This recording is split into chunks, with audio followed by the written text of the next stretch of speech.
अभी जो मेरी एक रील चली कॉलेज स्टूडेंट्स के लिए या जो अकेले रहते हैं उनके लिए, उसमें मेरे को बहुत ज्यादा प्रश्न जो थे सिमिलर से पूछे गए, तो मैं उसी पे बात करूंगा। जल्दी जल्दी आपके डाउट क्लियर कर देता हूँ, क्योंकि बहुत सारे बच्चे मेरे से पूछ रहे हैं कि इन चीजों में करना क्या है। बहुत से ने पूछा कि लैपटॉप के बारे में, कि आप लैपटॉप कौन सा यूज करते हो। मैं ये लेनोवो का LOQ यूज करता हूँ और बेस्ट है ये अपने हिसाब से। अगर आप मेरे से सजेशन मांगोगे कौन से लेना चाहिए, मैं आपको बोलूंगा आप LOQ के लिए जाओ या ओमेन के लिए जाओ। कुछ और लेना है तो आप टफ सीरीज के लिए जा सकते हो, वो भी अच्छी है। बहुत सारे जो क्वेश्चन थे वो आ रहे थे कि भैया हमें डर लग रहा है बीटेक से, हम डिप्रेस्ड हो रहे हैं, हमें समझ में नहीं आ रही बीटेक में हमें करना क्या है। देखो मैं अपनी बताता हूँ, आप उससे इंस्पायर हो जाओगे। मेरे को बीटेक नहीं करनी थी, मेरे को फिजिक्स में इंटरेस्ट था तो मैं फिजिक्स पढ़ना चाह रहा था, पर टिपिकल इंडियन फैमिली की तरह मैं भी उस लूप में फंस गया, तो मैं भी बीटेक में आ गया। अब मेरे पास सिर्फ दो रास्ते थे कि मैं उस बीटेक को भी छोड़ के वापस चला जाऊं। लेकिन अब आपको ये बात यहाँ पे समझनी पड़ेगी, अगर आप एक बार बीटेक में आ गए या आपने किसी भी कोर्स में आ गए नॉट रिलेटेड टू बीटेक, आपके पास वो प्रिविलेज है कि आप पढ़ सकते हो। अगर आप अभी उसे स्किप करके दूसरी जगह जाना चाहोगे तो उसमें बहुत ज्यादा चांसेस नहीं है कि आप जो चाह रहे हो आप वो हासिल कर लो। फिर उसके बाद एक गिल्ट ये रहेगा आपके मन में कि यार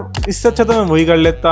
अब मैं अपनी बताऊं तो मुझे 1 साल हो गया बीटेक में, अब मेरा बिल्कुल भी मन नहीं है बीटेक करने का, मैं नहीं चाह रहा करना। पर अब मैं अगर छोड़ के किसी और चीज में जाऊंगा, अगर वहां पे कुछ ना हुआ मेरा, तो फिर एक गिल्ट रह जाएगा यार इससे अच्छा तो वही कर लेता, मैं कुछ ना कुछ तो हो ही जाता।